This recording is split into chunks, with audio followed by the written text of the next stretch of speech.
Ever since I was young, I've been obsessed with horror films and scary stories and whatnot. When I was 3, I would literally hide behind doors when I was in a room alone and practice my evil laugh. That's a true story, mind you. I would wait all year for Halloween since all the kids' channels ran the Halloween specials. I'd watch Cyber Chase and Fetch with Ruff Ruffman and even Dragon Tales, and I would always record the specials on VHS tapes and loop them until the tapes ran out. Like, they would turn into dust. I have a lot of memories watching spooky stuff with my family, so I have a couple favorites listed down for you. Before I begin, I need to address that I've removed the obvious movies and shows here. No Beetlejuice, no Nightmare Before Christmas, no Halloween.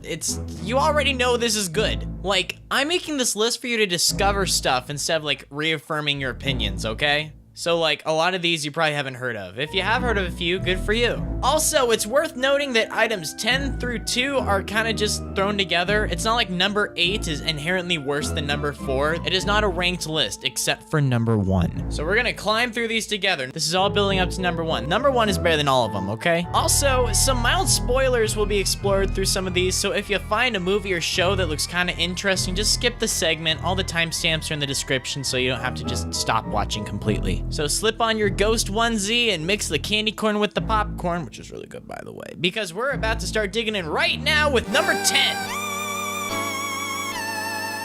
In the 8th grade, I got foot surgery on Halloween, and it sucked. It was painful, it was bloody, and it was gross, and I pretty much cried the whole day because I was so mad that the day had been ripped away from me. I couldn't walk, I couldn't answer the front door or anything. I just stared out the window and watched all the other kids have a lot of fun. Some of my mom's friends lent us a DVD for The Frighteners, and we watched it, and it was probably the best part of that Halloween. For a movie to be so absurd, entertaining, and funny that it makes me laugh after being miserable for the whole day, I gotta give it props. I actually don't remember anything from it though, other than the fact that I enjoyed it when I was 14 years old. It has good audience ratings and bad critical reviews, so that's how you know it's a fun movie. I mean, Hook with Robin Williams had the exact same thing going on, and that movie was awesome. If you are ever immobile on a couch wallowing in your own pain and suffering, I would really recommend this one. Number 9! This movie just came out like a month or 2 ago as of the time of making this video, and I loved everything about it. The writing, the acting, the cinematography, the horrific violence against children. It was everything that I wanted it to be, being just true enough to the original to satisfy fans of the novels while still being accessible for new audiences. When I initially saw this movie, we saw it in D-box seats in the theater. That meant that the chairs rocked and moved, which was a totally different experience. Not only were the jump scares loud, they practically threw you around, adding a whole new level of suspense to the experience. Hopefully it'll be remembered as a classic someday. And quit lying to yourself, the 2017 version is worlds better than the 90s one.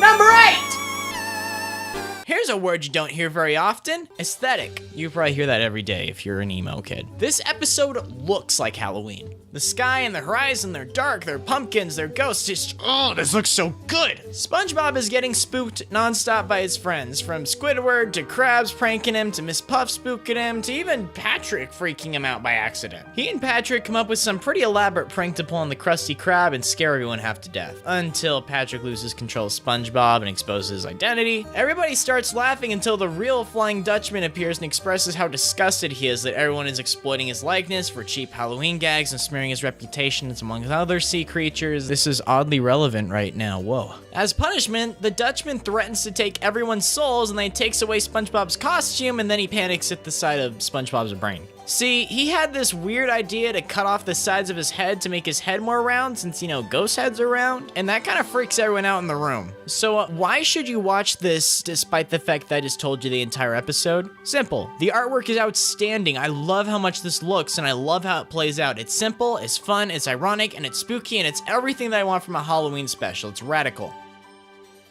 Number 7! This movie is so awesome! How come nobody talks about it anymore? My dad took me to see this when I was 7 years old in the theaters and it scared me half to death. It was so much more loud and dark and scary than I was anticipating, and I loved every single second of it. This movie is so much better than it has any right to be. Not only is it smart, witty, scary, but it also has a lot more heart and soul than a lot of animated movies, period. It's mature and it takes its subject matter oddly seriously. I mean, an evil house that eats people. Since they take it seriously, you start to take it seriously too. They put the house the sleep with a masked vacuum cleaner full of sleep medicine. This is a real and crucial plot point in the actual film. And if you were to concentrate everything that makes Halloween awesome, it would probably look a lot like this movie. There's adventures, there's scares, there's friends, and crawling around the neighborhood late at night. I love that. I love this film. Please rent it. Number 6.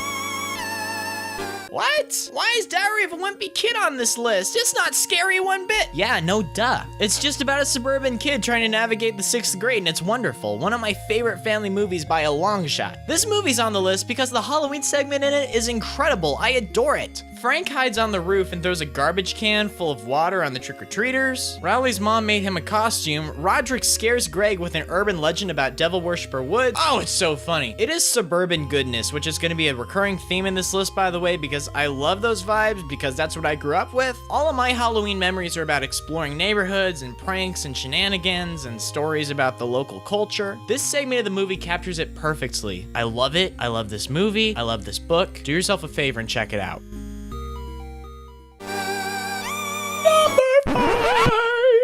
There's no way that's gonna make it in the final cut of the video. I love the Garfield TV specials. I love the Garfield and Friends series. This is not real Garfield, mind you. This is. Whenever I'm babysitting some kiddos, I bring over all of my Garfield DVDs, and I found myself laughing a lot harder than they do because these are still hilarious. They are worlds better than the comics. What's really cool about Garfield's Halloween Adventure is that it lives up to its name. It's divided into 3 segments. The first is about Garfield, the second is about Halloween shenanigans, and the final one feels like a legitimate adventure. Garfield's Halloween Adventure. Oh, I get it. Garfield wakes up on Halloween to discover that he can go trick-or-treating and score some candy. He throws together a pirate costume and takes on the neighborhood. When he decides to travel down the river and stop by some more houses, he and Odie lose their way and they end up being left behind on a cursed island. By the way, this old guy was like the scariest thing ever as a kid.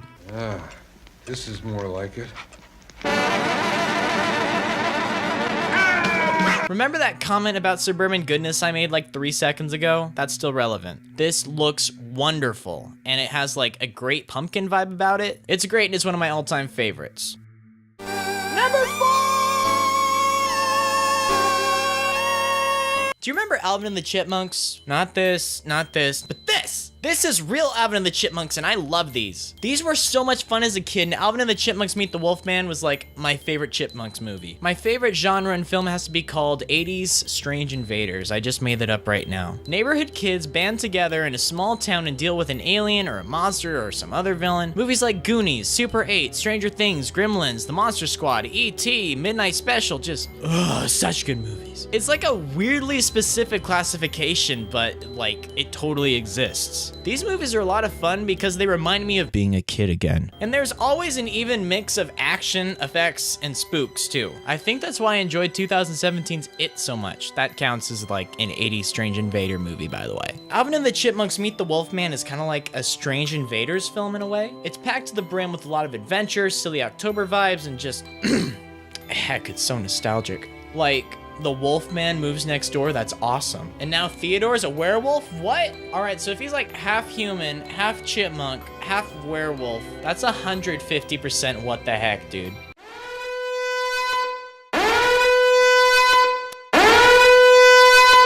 Number 3. I can't sing. Alright, we're not clowning around with any more kid stuff. These movies are so over the top and ridiculous that it's a marvel. This is my boomstick. You can find this in the sporting goods department. See, the first Evil Dead movie was an honest attempt at horror, and it came off being like really campy. Upon realizing how successful yet cheesy their movie was, the filmmakers just ran with the whole thing in Evil Dead 2. It is the best example of mixing horror and comedy. Let me just reiterate, the canon storyline drags the main character from a haunted cabin in the woods to an interdimensional medieval kingdom, and then to a supermarket to fight demons. I'll swallow your soul! Come get some.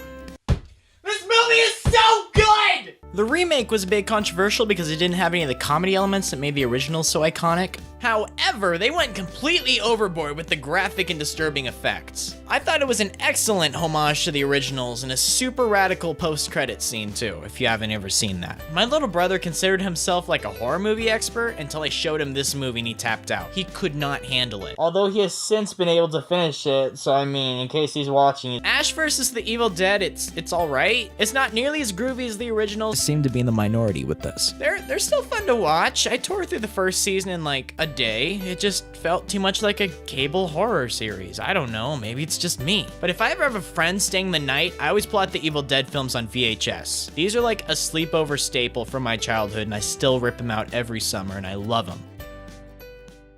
Hey, this is number 2, buddy. The Addams Family movie, excellent. The Addams Family values, stupendous, flawless, excellent. They took everything that was already good about the great Addams Family movie and they just tripled it for the sequel. This movie is so funny, it's so clever, it's so witty, and it's so iconic that I consider it one of my favorite films of all time. Make this official. I want the Blu-ray copy in my coffin when they bury me in case Eternal Oblivion has like an entertainment center, because I can sit through this puppy over and over and over and over. And so let's just look back on all the Halloween films and decipher what was so great about them and why I'm picking my #1 spot. In case it's not apparent, I love suburban adventure vibes, I like camaraderie with kids hunting down ghouls, a good art direction is super important to me. What film could possibly encapsulate all these qualities? It's this one, it's really good. Directed by Michael Dowtry, I don't know, he even made Krampus. Trick or Treat is the ultimate Halloween movie. It is a tradition in my house. I even watch it during July when I'm feeling nostalgic for spooky season again. It's like a horror version of Pulp Fiction. It has intertwining narratives and they influence one another. There are a ton of horror tropes that are explored in this movie and it's hilarious. Slasher, strange invaders, home invasion. Did I mention that I adore Trick or Treat? This movie is so clever, it's so ironic, while simultaneously having some pretty shocking and horrific imagery, particularly directed towards children. Like, a lot of kids die horribly in this movie. And oh my god, look at that art direction! This dude gets Halloween. This is what it looks like. This is what it feels like. Everything is so spot on, and it's a perfect mix of lighthearted with evil. This movie has achieved cult status, and for a good reason. I love the lore, I love the characters, it is bragging for a massive fan base because it totally deserves it. Plus, the director himself is working on a sequel. Get on top of it, dude, I want more of this! Please watch this movie, do yourself a favor, have a party, buy some candy, watch this with your friends, maybe send me a picture of it on Twitter. Oh snap, transition to all the YouTubey stuff. On top of sending me a picture of your sick party on Twitter, maybe you should follow me there too. And you should probably subscribe on here, yo. I'm doing a lot of spooky, scary Halloween content all month. There may or may not be a super radical collaboration with the King and Queen of Losers coming up, so you should definitely get familiar with them before, you know, I drop the sick video this month. Wow, that was actually pretty brief. Thank you so much. Remain savory, cuties. I'll see you next week. Gonna be alright. Everything gonna be alright. Don't you be afraid when things go bump in the night. Get closer to me and baby hold on tight. 'Cause everything's gonna be alright. Everything's gonna be I know a thing or two about music.